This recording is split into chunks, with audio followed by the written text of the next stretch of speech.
Boa tarde, pessoal. Vamos dar continuidade aqui, certo? Essa é a aula número 5 de cinética. E, a propósito, a gente, nessa aula de hoje, encerra o assunto que está previsto para a primeira avaliação. Então, a gente está com os 10 dias de folga, né? E dá para usar os dias que restam. Depois, no final, eu combino com vocês, né? Para tirar dúvida de exercícios. Então, vocês vão poder resolver os exercícios, né? Exercitar o que vocês aprenderam, sem o assunto continuar correndo, tá? A gente até que tá bem na nossa escala de tempo aqui. A primeira coisa que eu vou mencionar na aula de hoje é um parênteses, né? Que eu comentei na aula passada, não sei se vocês lembram que eu perguntei assim para vocês, se vocês se lembravam que a constante de equilíbrio de uma reação, ela tem uma relação com as constantes de velocidade, né? Nas duas direções, para uma reação em equilíbrio, certo? Aqui, na verdade, esse slide aqui tem definições que eu já mencionei. Então, o que eu estou falando é o que está aqui, ó. Então, eu mencionei com vocês, a pergunta, vocês não se lembram, né? Que a gente define um sistema que está em equilíbrio, um sistema, quando ele atinge o equilíbrio, a gente define como estando em uma situação em que a velocidade da reação, no sentido, né, direto da reação para a direita, essa velocidade se iguala à velocidade da reação no sentido reverso, no sentido inverso. Essas velocidades se igualam e a constante de equilíbrio, ela tem uma relação com as constantes de velocidade, né? Então, ficou na forma de um parênteses isso daí. Então, é isso que eu escolhi para colocar aqui no começo, né? Então, vamos ver o que a gente tem aqui. Então, vamos examinar a relação entre a constante de equilíbrio e a constante de velocidade para uma reação elementar reversível. Então, vejam, aqui a gente tem uma reação reversível. Então, a gente tem aqui os reagentes e os produtos da reação para o sentido, né, direto, certo? E a reação no sentido reverso, a gente define, né, como reagentes C e D e como produtos A e B. E eu representei aqui as constantes de velocidade, Kf e Kb. Então, considerando que as reações em ambos os sentidos são reações elementares, o que nós podemos escrever? Nós podemos escrever as leis de velocidade. Então, Rf, que é a velocidade da reação, no sentido direto, né? F de forward, em inglês, o que eu tenho? Eu tenho a constante de velocidade, que é Kf, da reação nessa direção, multiplicado pelas concentrações dos reagentes, aí sim, elevados aos seus coeficientes, às suas molecularidades, né?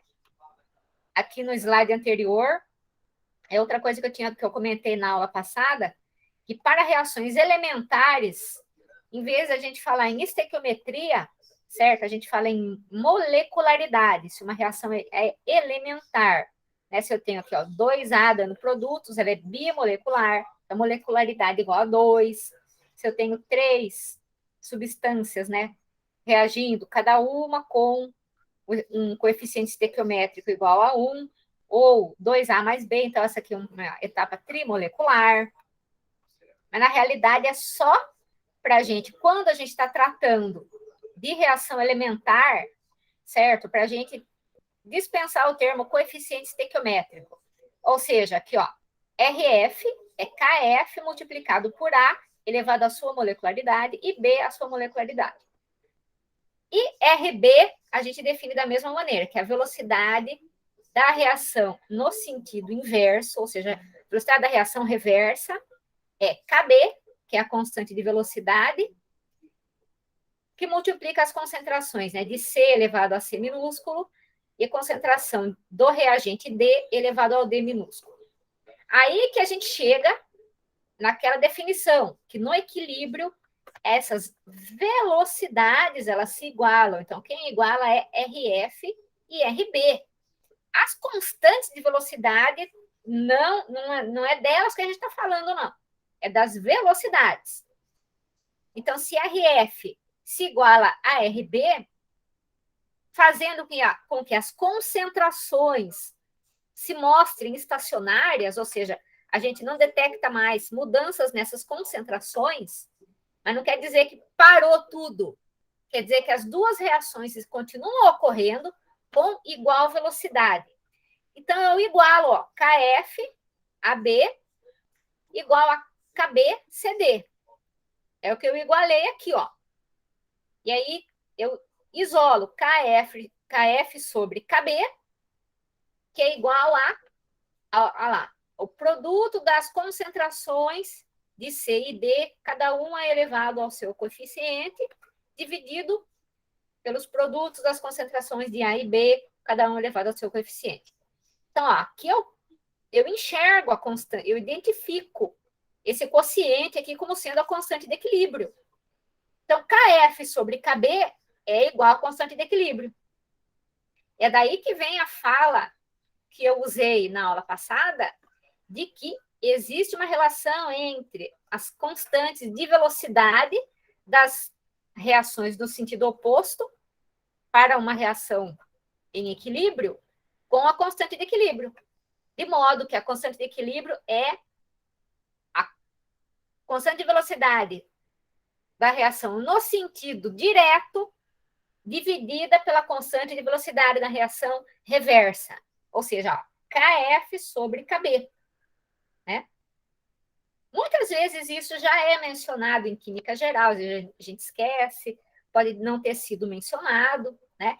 Então, isso a gente utiliza em diversas aproximações, como, por exemplo, a aproximação de pré-equilíbrio, que é uma das aproximações que nós vamos utilizar aqui. Né? Então, em que contexto eu estou mencionando, né, aproximação? Eu estou mencionando no contexto de que nós vimos em aulas anteriores como que fica mais complicado, né, em termos matemáticos, a definição, o tratamento cinético, vislumbrando a representar a lei de velocidade, essas expressões, né, dAdt, dBdt, a expressão para a concentração de cada um em função do tempo de cada uma das espécies envolvidas, em função do tempo, seja para reações consecutivas, né, reações que competem entre si. Lembra que eu chamei isso de protótipos de mecanismos, né? São aqueles pedacinhos, entre aspas, né, de mecanismos mais simples que depois se recombinam, podem ocorrer combinados entre si em mecanismos mais complexos. Do que essa mulher está falando, né? Qual seria um mecanismo bem simples? A dando o intermediário, dando o produto. Então, são duas reações consecutivas dando produto. E é por isso que eu falo, esse seria um dos casos mais simples de mecanismo. Um mecanismo de duas etapas apenas, consecutivas entre si, e ambas de primeira ordem. Outro protótipo de mecanismo seria uma reação em equilíbrio, né? Então, esses dois casos simples, depois, em mecanismos mais complexos, eu posso ter várias etapas consecutivas, equilíbrio, etapas de equilíbrio misturadas, pode acontecer de tudo. Várias etapas reversíveis, seguidas, né, de etapas não reversíveis, consecutivas, pode aparecer de tudo. Enfim, então, para obter expressões para a lei de velocidade, expressões para a concentração de reagentes, produtos intermediários em função do tempo, se nós não usamos determinadas aproximações, o tratamento fica bem complicado, né? Para as reações consecutivas, as mais simples que tem, a gente viu que a gente tem que usar solução em termos de equações diferenciais, então matematicamente fica bem mais complicado. Ou seja, É por isso que a gente busca aproximações de como tratar esses casos, né? Como tratar esses mecanismos, o que dá para se fazer. Então, uma das aproximações é a chamada pré-equilíbrio, que a gente vai ver hoje. Outra aproximação é a chamada aproximação da etapa determinante, que muitas vezes se combina com pré-equilíbrio, como vai ser exemplificado hoje. E para o próximo tópico, né, para o próximo módulo, que vai cair na segunda avaliação, a gente vai ver a chamada aproximação do estado estacionário, que até foi mencionado já.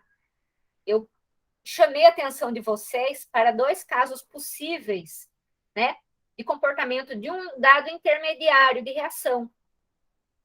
Imagine quando a gente tem A, tracinho, né, seta, intermediário, seta, produto. Então, eu tenho 2 setas, 2 reações consecutivas.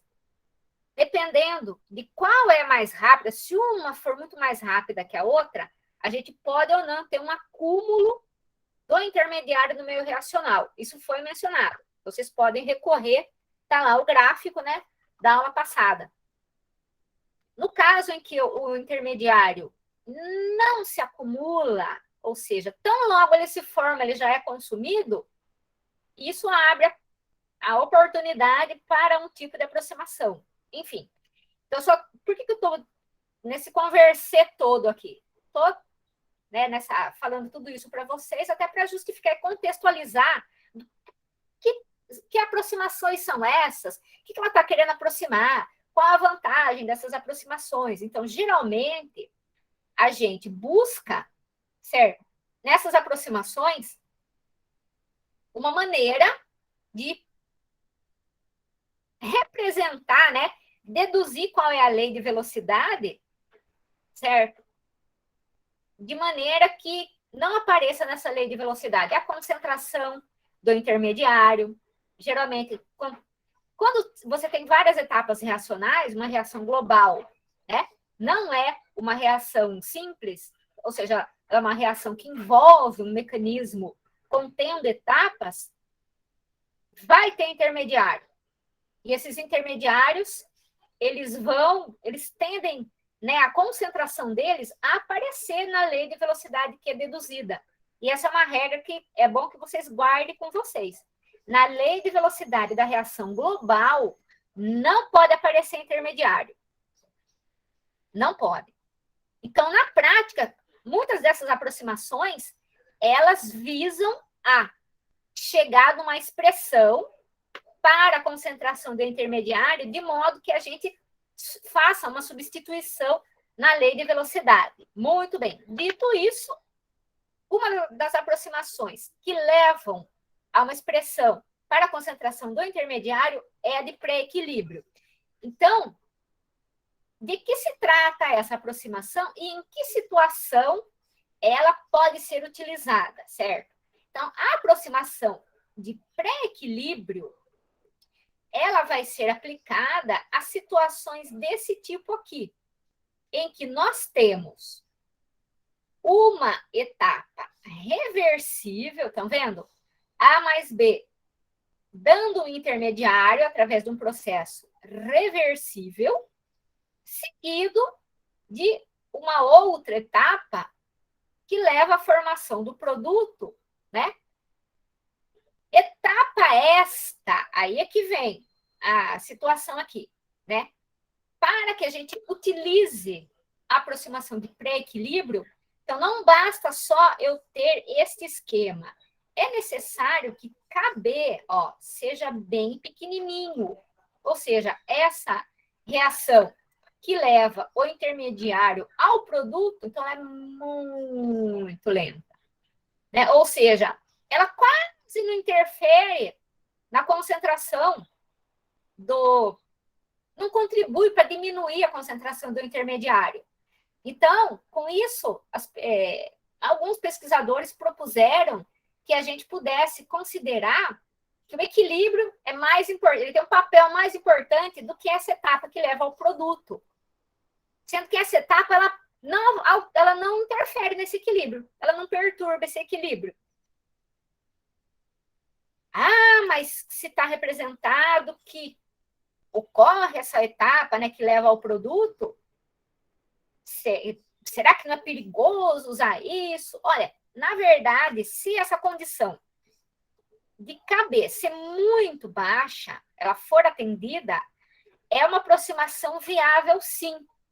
Ela se mostra bem sucedida na prática, certo? Então, então eu expliquei, depois eu gosto sempre de ler com vocês, né, para que quando vocês forem estudar, o texto esteja claro. Então, vamos ver como é que está aqui, ó. KA, estão vendo? E KA' são constantes de velocidade das etapas envolvidas no equilíbrio. E KB é a constante de velocidade da etapa que forma o produto. Chamamos de pré-equilíbrio a situação em que a velocidade de retorno de I aos reagentes, ou seja, lá, KA', né? É a velocidade do processo que é governado por KA', é maior do que aquele que leva à formação de P. Tá vendo? Então, KA' é muito maior que KB. Casa com o que eu falei, KB tem que ser pequenininho demais, né? Mas não o caso oposto. Então, se KB for muito maior que KA', você não pode usar a aproximação de pré-equilíbrio, certo? Bom, então, considerando no caso em que a gente pode utilizar, certo? A situação de pré-equilíbrio, a aproximação de pré-equilíbrio, o que a gente faz? A gente ignora, por enquanto, né? Em princípio, a priori, a gente ignora essa etapa aqui e a gente escreve a constante de equilíbrio. Então, é importante que, se vocês não estiverem entendendo, vocês falem, tá? Podem me interromper.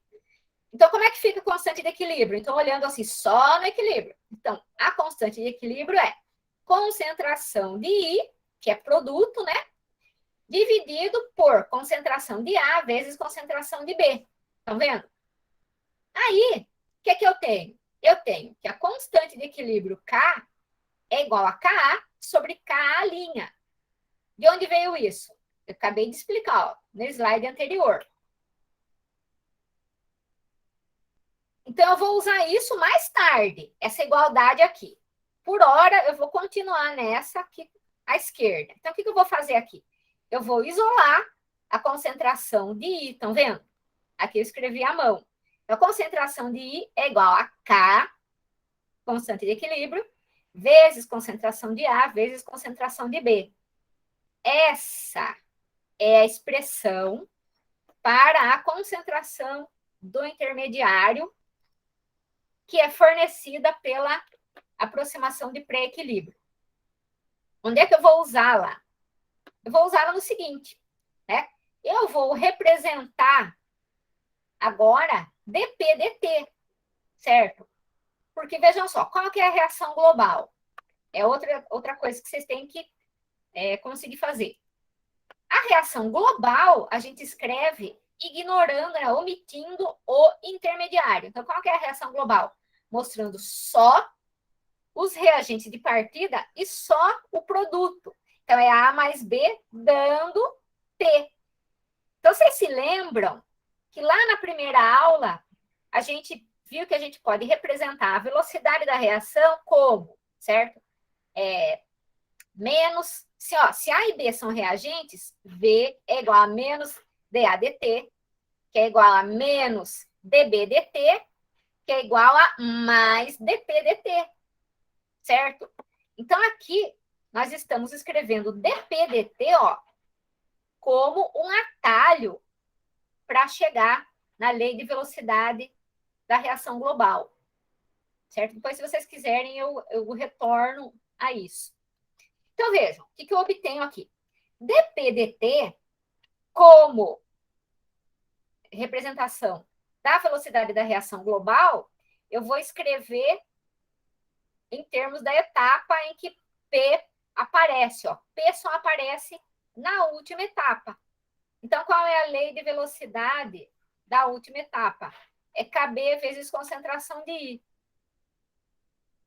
Como eu acabei de falar, mas não pode aparecer o intermediário. Então, eu não posso apresentar isso daqui como sendo a lei de velocidade da reação global.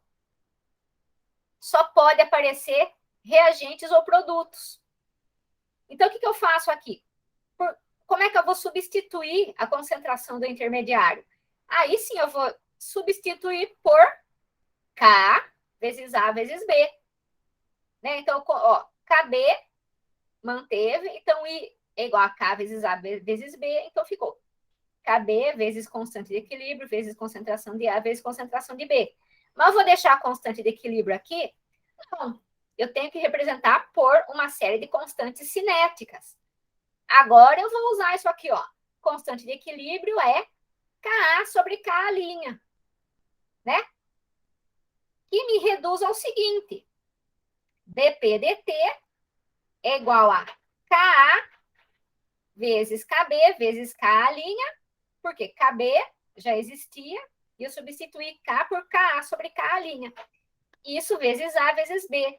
E que no final pode ser tudo, ó, unificado numa constante de velocidade aparente. Então, o que é esse K minúsculo único aqui? Esse Kzinho pequeno, ó, ele é KB vezes K maiúsculo, que é constante de equilíbrio, que por sua vez é Ka sobre K'.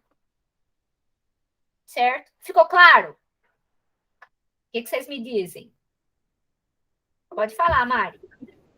Professora, para mim não ficou clara essa notação aí do K igual a KB vezes K grande.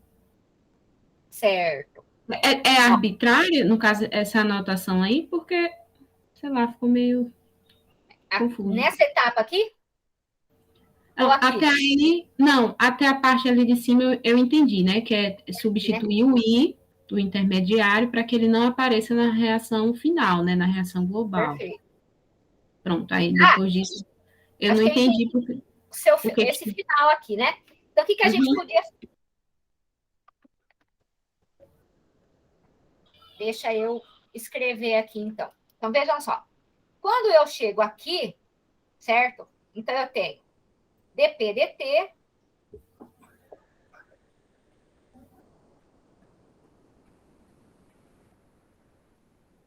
aqui, né? KB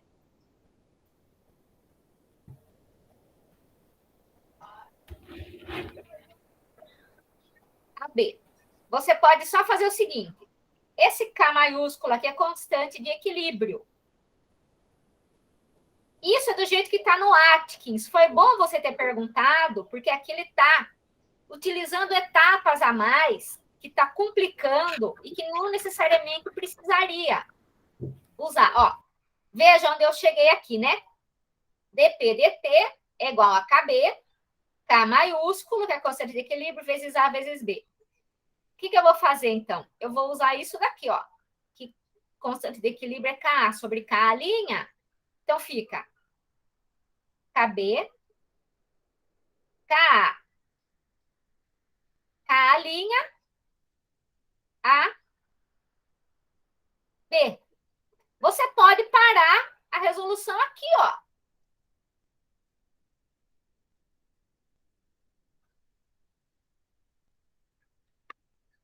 Deixa eu maximizar aqui.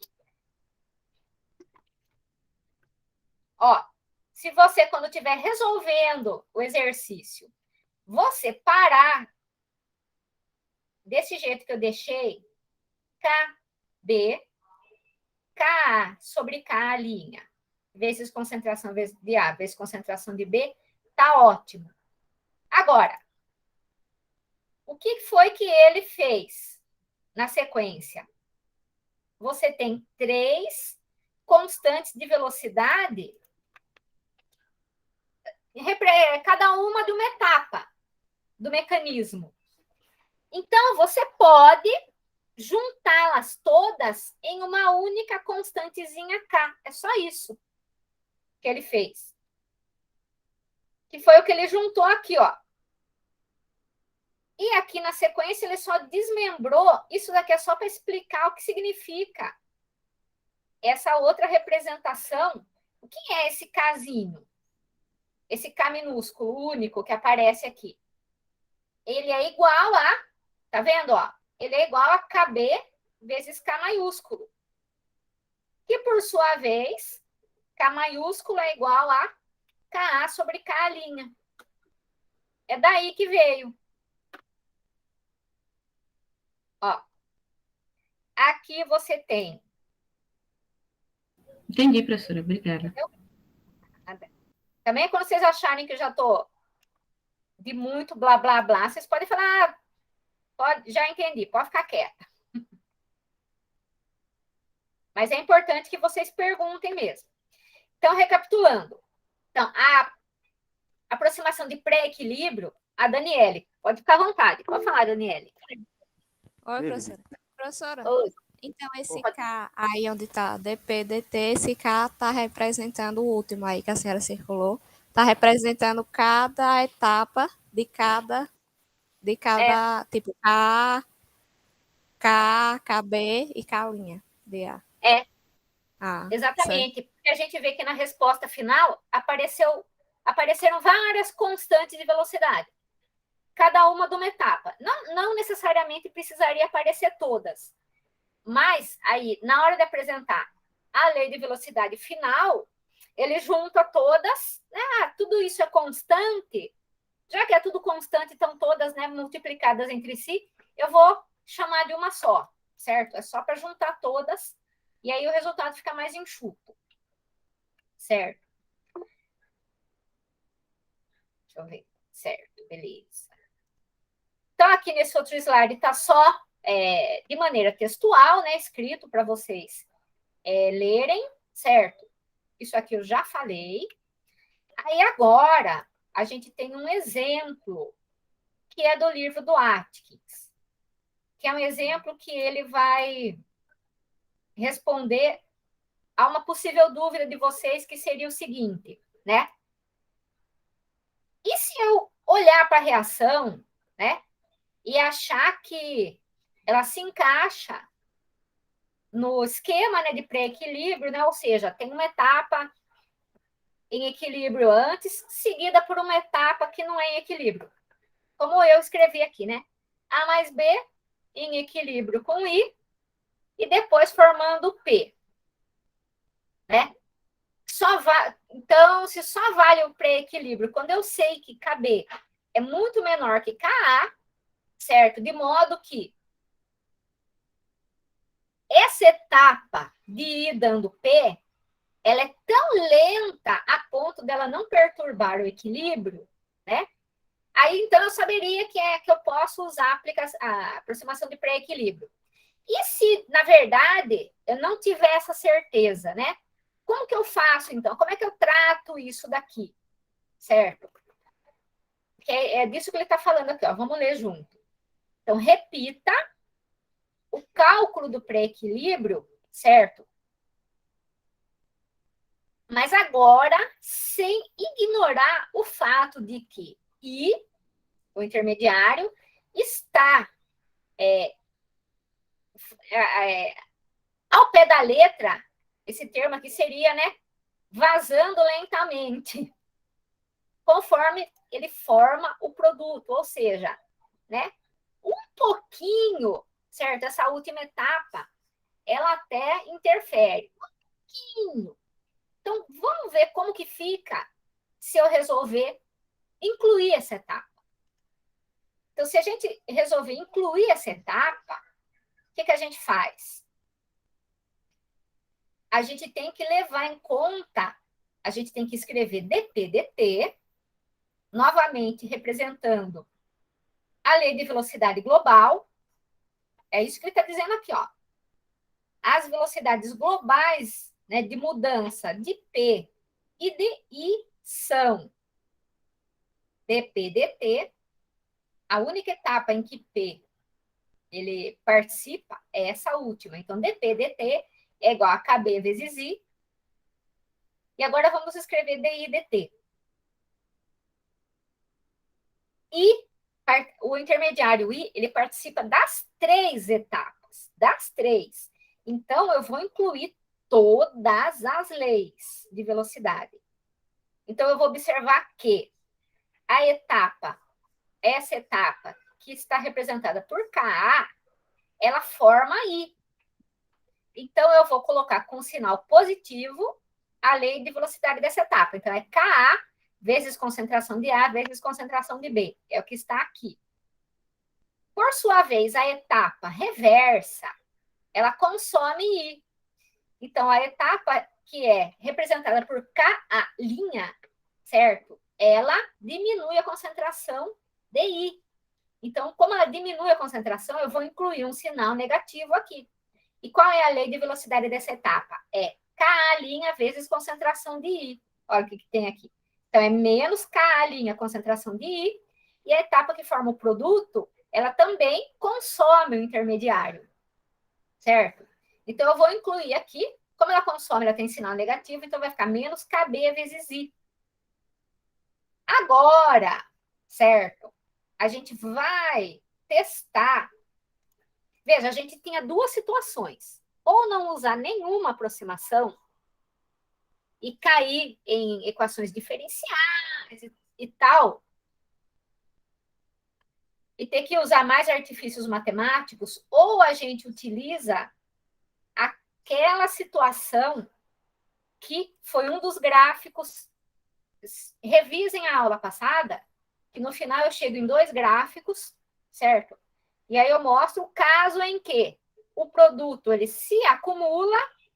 Quando que ele se acumularia, né? Se Quando ele for... demora para transformar no produto, né? Perfeito. Exatamente. Aí ele se acumularia, ou a situação em que ele não se acumularia. Porque a situação em que ele se acumula, ela não é passível de aproximação. A gente teria que resolver na unha. Certo? Aí, aqui a gente até poderia considerar, né, se o fato dessa etapa ser lenta, se ele vai acumular ou não. Mas a gente, nesse caso aqui, ó, a gente tem a etapa reversa para consumir ele também. Então, na verdade, com base nisso, de ter 2 etapas que consomem ele, é que a gente... pelo menos é o que está sugerido aqui, ó. Esse aqui é um exemplo resolvido do Atkins, com base em que ele iguala DI dt a zero. Ele iguala DI dt a zero, foi o que eu escrevi aqui, pois nós estamos considerando o seguinte. Está vendo esse gráfico aqui? Esse gráfico é um gráfico da concentração. A senhora falou de aproximação do estado estacionário, né, professora? Exatamente. Então, ele vai introduzindo em doses homeopáticas essa aproximação. É até citado o nome dessa aproximação aqui, ó. Então, ele diz assim, ó, comece escrevendo, certo, as velocidades, as taxas de consumo ou de mudanças de concentrações das substâncias, e então, ó, invoque a aproximação do estado estacionário, ó, steady state approximation, para o intermediário I. Então, use o resultado para obter a expressão para a velocidade de mudança na concentração de P. Então, é isso que eu coloquei aqui, ó. Então, estou lembrando que quando a gente iguala DI dt a zero, a gente está considerando que a concentração dele em função do tempo, essa letra T está meio feia aqui, mas é a letra T, que ela é baixa, e tá vendo que ela não forma um pico, ela fica achatada, ela fica baixinha, e ela muda pouco com o tempo. Por quê? Porque ela é formado e consumido, formado e consumido. Tá? Então, a gente vai igualar a zero. Quando eu igualo a zero, o que eu faço? Ó? Matematicamente. Aqui, ele pula, ele omite um pouco algumas etapas, então eu coloco mais, de maneira mais explícita, etapa por etapa da dedução. Aqui eu estou mostrando como que ele chegou aqui nessa expressão para concentração de I. Então, aqui no final, a gente parou em DI dt, KA, AB menos KA' I menos KBI aproximadamente igual a zero. Aí, o que eu vou fazer aqui? Já que é igual a zero, eu vou pegar esses dois, ó, que estão com sinal de menos, e os dois multiplicam por I, estão vendo? Então, eu passo os dois para o lado direito da igualdade. Então, vai ficar KA, AB Olha onde eu estou passando a seta aqui. KAB é igual a K' vezes I mais KB vezes I. Na linha de baixo, o que eu fiz? Eu coloquei I em evidência, aqui do lado direito. Então, eu repeti KAB, que é igual a I em evidência, que multiplica K' mais KB. E agora eu isolei I. Então, eu passei K' mais KB dividindo aqui, ó. Então, I é igual a KA, AB, K' mais KB. Tá tranquilo? Ficou claro? Certo. Aí sim. Então, eu só estou explicitando o que ele omitiu algumas etapas. Aí sim, vejam. Se dp/dt é KB vezes I, eu cheguei na mesma situação que eu tinha chegado usando a aproximação. Eu cheguei aqui, ó. dp/dt é KB vezes I, então eu não quero deixar I, a concentração de I, que é o intermediário. Aqui eu tinha a expressão para a concentração do intermediário relacionada com a constante de equilíbrio. Aqui, eu vou usar, ó lá, em dp/dt igual a KB vezes I, aí eu vou usar essa. dp/dt é KB, deixo o KB aqui e coloco I. Opa. O que é I? I é KA, é tudo isso daqui. Estão vendo? Então, você cai numa coisa parecida, só que nesse K, o resultado final é o mesmo, estão vendo? dp/dt é igual a KAB. Deixa eu só mostrar explicitamente. Ô, computador. Deixa eu mostrar o que eu quero. Aqui. dp/dt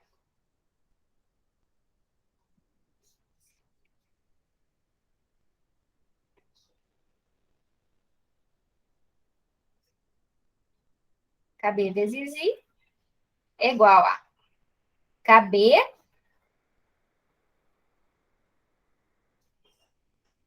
aí escrevo tudo isso, ó. KB, KA, A, B, eita, A' mais KB, que é dp/dt. Aí foi o que aí ele fez a mesma coisa, ele juntou esse monte de constante aqui e chamou de um único casinho. E esse resultado, ele pode se transformar no outro se a gente pensar o seguinte. Que outro? Esse do pré-equilíbrio. No pré-equilíbrio, qual é o significado do casinho? É KA, KB, KA'. Nesse aqui, tem KA', somando KB no denominador. Quando que um se transforma no outro? Se eu comparar nessa soma KA' mais KB, se KB for muito menor que KA', eu posso considerá-lo desprezível. Então, o resultado se converte no outro. Né? E é isso que ele está falando aqui. Ó. Essa expressão se reduz naquela da aproximação do pré-equilíbrio quando a constante de velocidade para o decaimento de I nos produtos é muito menor do que aquela para o seu decaimento para os reagentes. Ou seja, se essa velocidade aqui, se essa constante for muito menor que essa, na soma eu posso, certo, sumir com ela. Eu sumo com KB na soma, mas notem que eu não sumo no produto, né? Por exemplo, 1.000 vezes 0,1 é significativo. Agora, 1.000 mais 0,1 não muda muito, não altera muito o valor de 1.000. Enquanto que 1.000 vezes 0,1 altera muito o valor de 1.000. Então, um número muito pequeno, ele pode ser desprezível na soma com o outro grande, mas não no produto. E aqui, ó, fica para vocês. Aqui tem um exercício. Então, mostre que o mecanismo de pré-equilíbrio no qual 2A dando I, certo? Seguido por I mais B dando P resulta numa reação global de terceira ordem. Ele até dá o resultado aqui. Então, o que vocês têm que escrever? Vocês têm que escrever 2A dando I. Chamar aqui de KA, aqui de KB, e na linha de baixo você escreve uma outra etapa. Então, I mais B dando P com KB.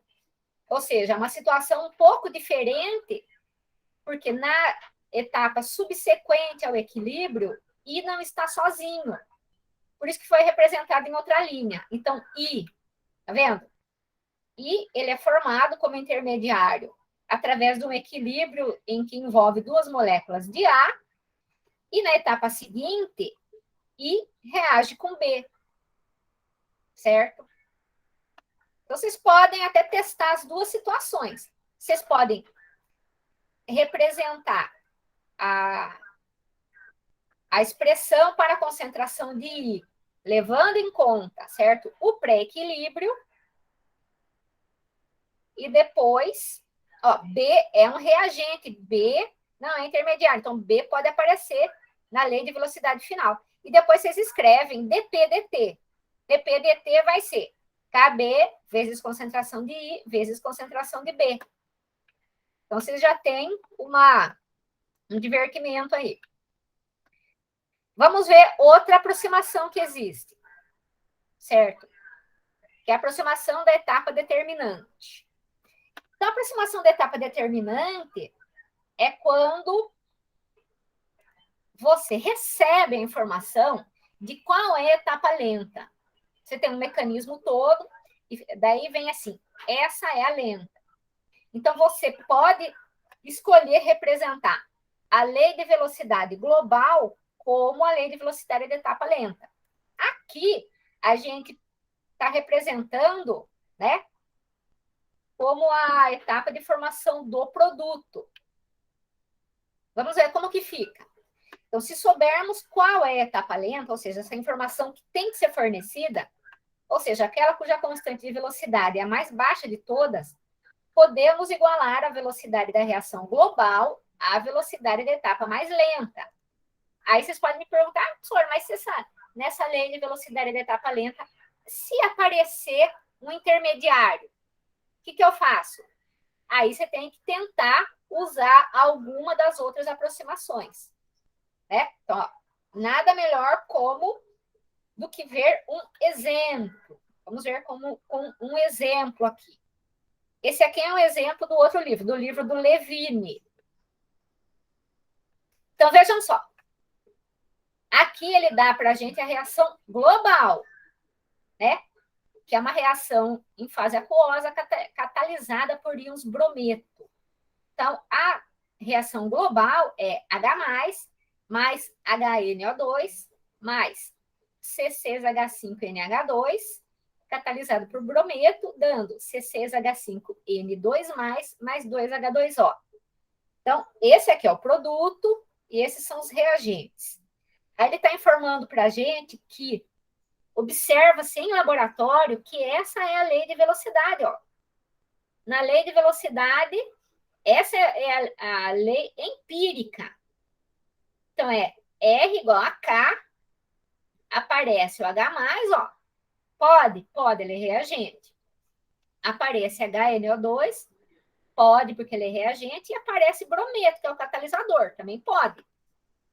Aí ele dá o seguinte, ó, o mecanismo proposto é, você tem um equilíbrio, certo? H+, reagindo com HNO2, dando o intermediário, um dos intermediários, né? H2, NO2+, seguido de uma etapa lenta. Então, H2, NO2+, é ele que reage com o brometo, formando ONBR mais H2O. Então, percebam que nós temos como usar as duas aproximações. Primeiro, a do pré-equilíbrio, por quê? Porque é um equilíbrio rápido seguido por uma etapa lenta. Certo? Então, a segunda reação é lenta e não perturba o equilíbrio. E também a gente sabe qual é a etapa lenta. Então, eu vou fazer as duas coisas. Eu vou escrever a constante de equilíbrio, certo? Quem é o intermediário aqui? É H2NO2+. Vou obter uma expressão para a constante de velocidade, para a concentração do intermediário.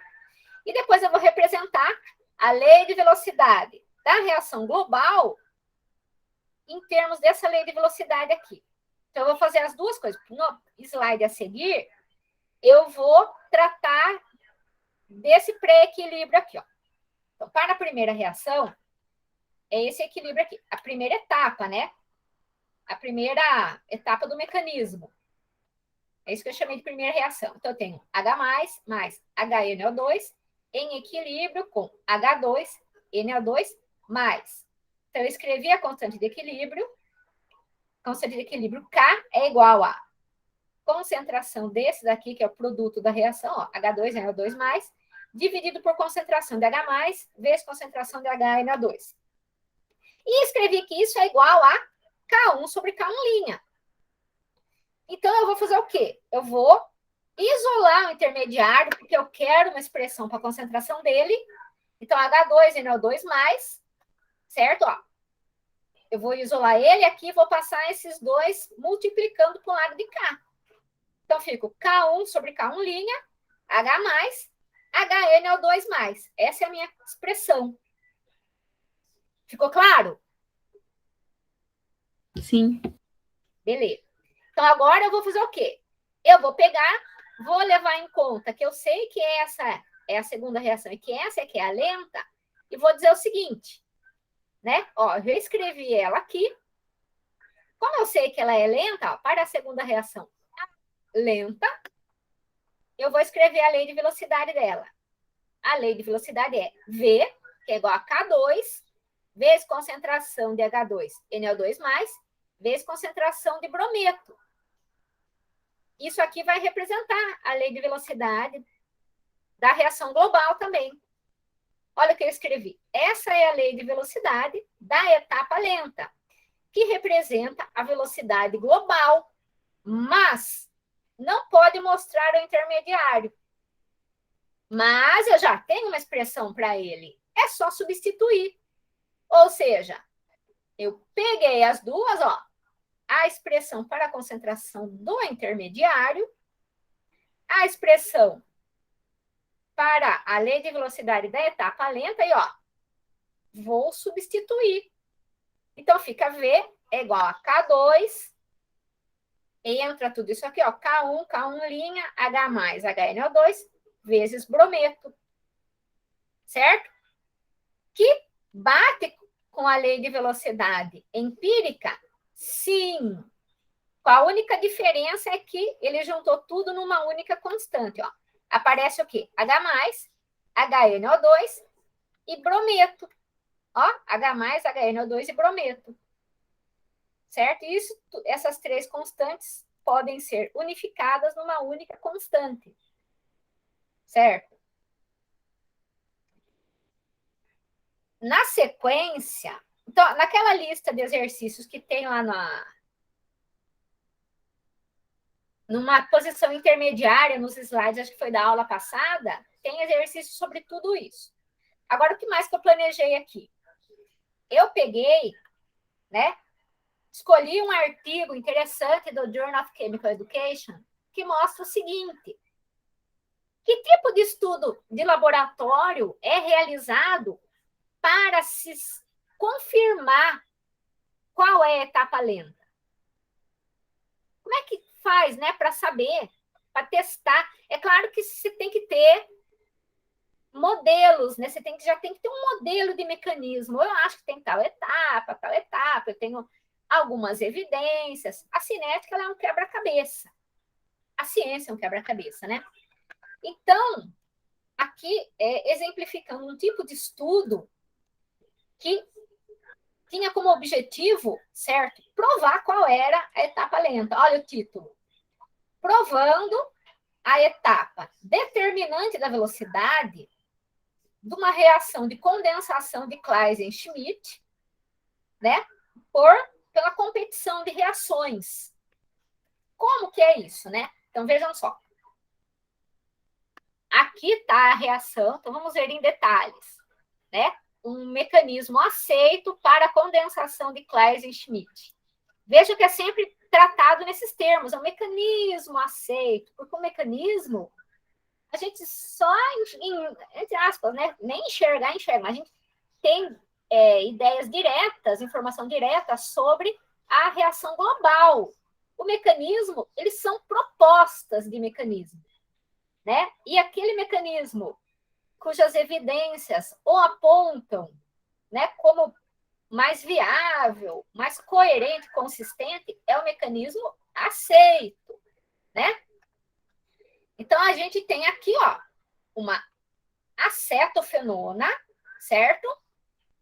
E que vai reagir com o benzaldeído. Então, ó, na presença de base, a base, ela abstrai um hidrogênio, certo? Um dos hidrogênios aqui dessa metila, da acetofenona, e que ele é um hidrogênio em posição alfa, né? E gera um carbânion. Olha ele aqui, certo? E aí, é essa espécie aqui é que reage com o benzaldeído, né?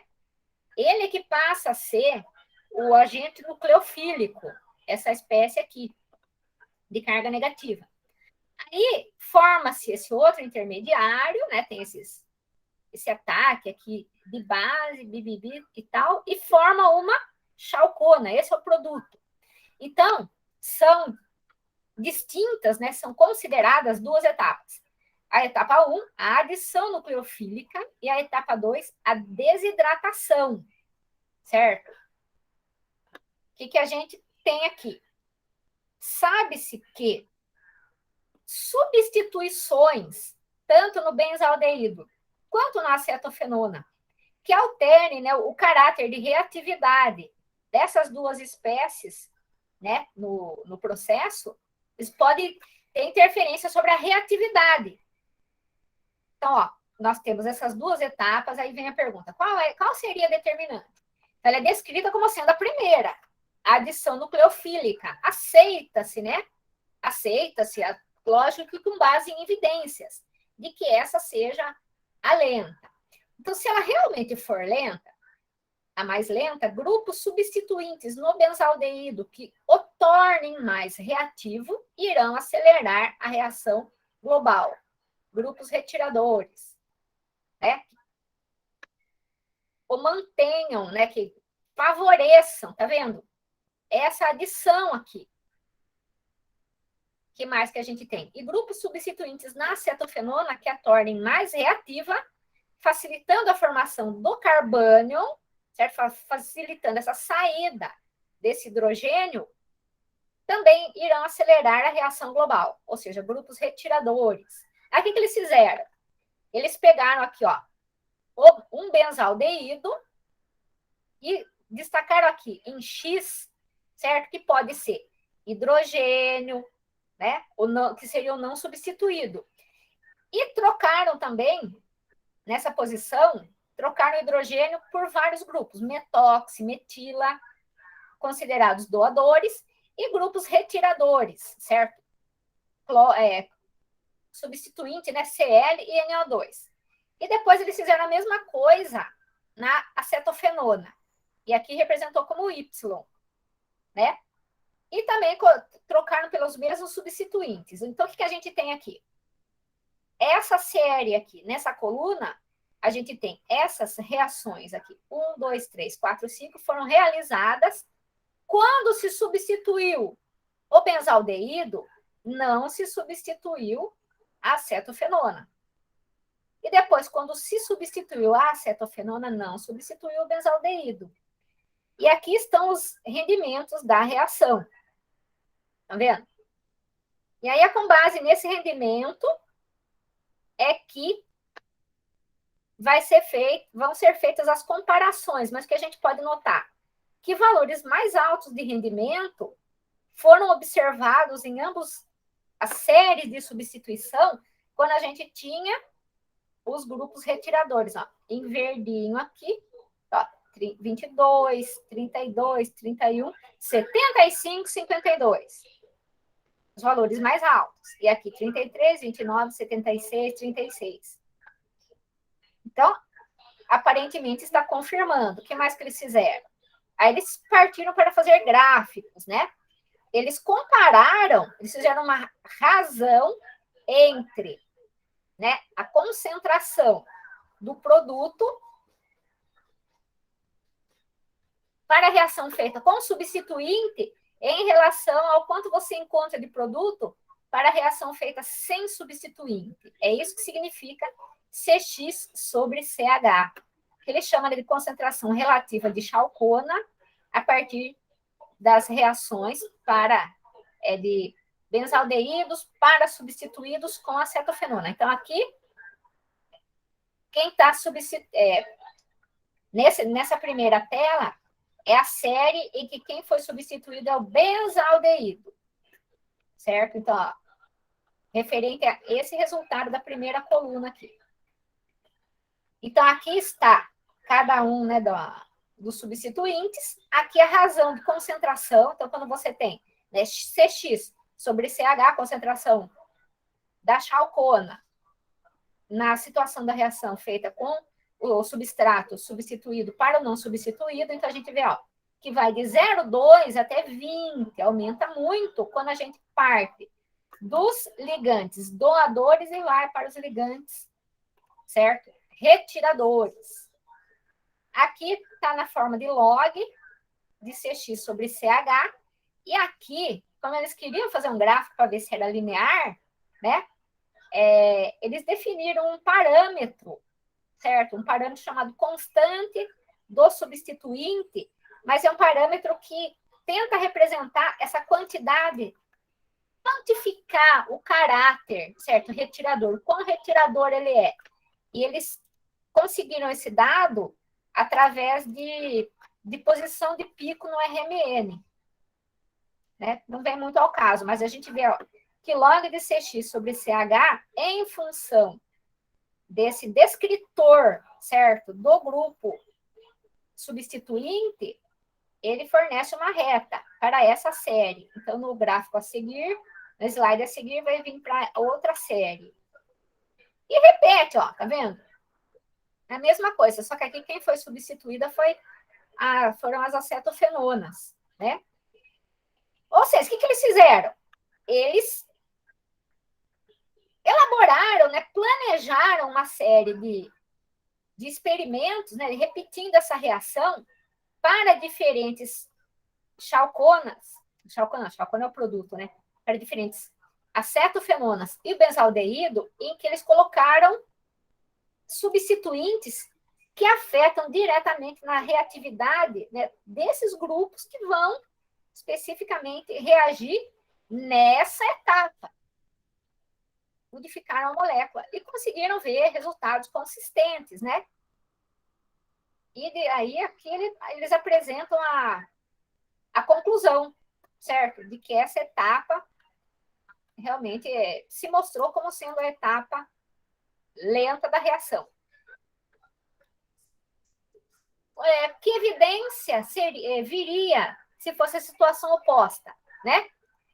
Essa substituição que afetaria diretamente a reatividade nessa etapa de adição nucleofílica, né, poderia não ter efeito nenhum sobre a reatividade desses compostos, sobre a reatividade global. Então, seria uma evidência, não, de que vocês estão errados. Possivelmente estariam errados, a etapa lenta não seria essa, e aí eles teriam que partir para investigar, né, grupos, ele até propõe aqui, né, se a etapa de desidratação é que fosse a determinante, a reação global teria sido acelerada no caso dos benzaldeídos substituídos pelo grupo metoxi e metila, né? Então, quando a gente estuda cinética, a gente precisa estar ciente de que são esforços árduos, né? Tem evidência de tudo, não é assim, tirei da minha cabeça, acho que é o mais lento, acho que é isso. Não tem achismo, não. Certo? que vocês acharam? Né? Ficou claro? Se vocês quiserem, eu envio o artigo para vocês darem uma olhada. Eu não vou cobrar nada com relação a esse artigo. Foi tipo um plus que eu acho que é importante a gente ficar ciente, né, de onde que vem essas informações. Né? É tudo um grande quebra-cabeça. Tá? E aí, pessoal? Vocês ficaram com alguma dúvida? Querem que eu repita alguma coisa? Senão, vamos combinar o seguinte. Então, eu vou parar a gravação. Aí, pelo menos, o arquivo não fica tão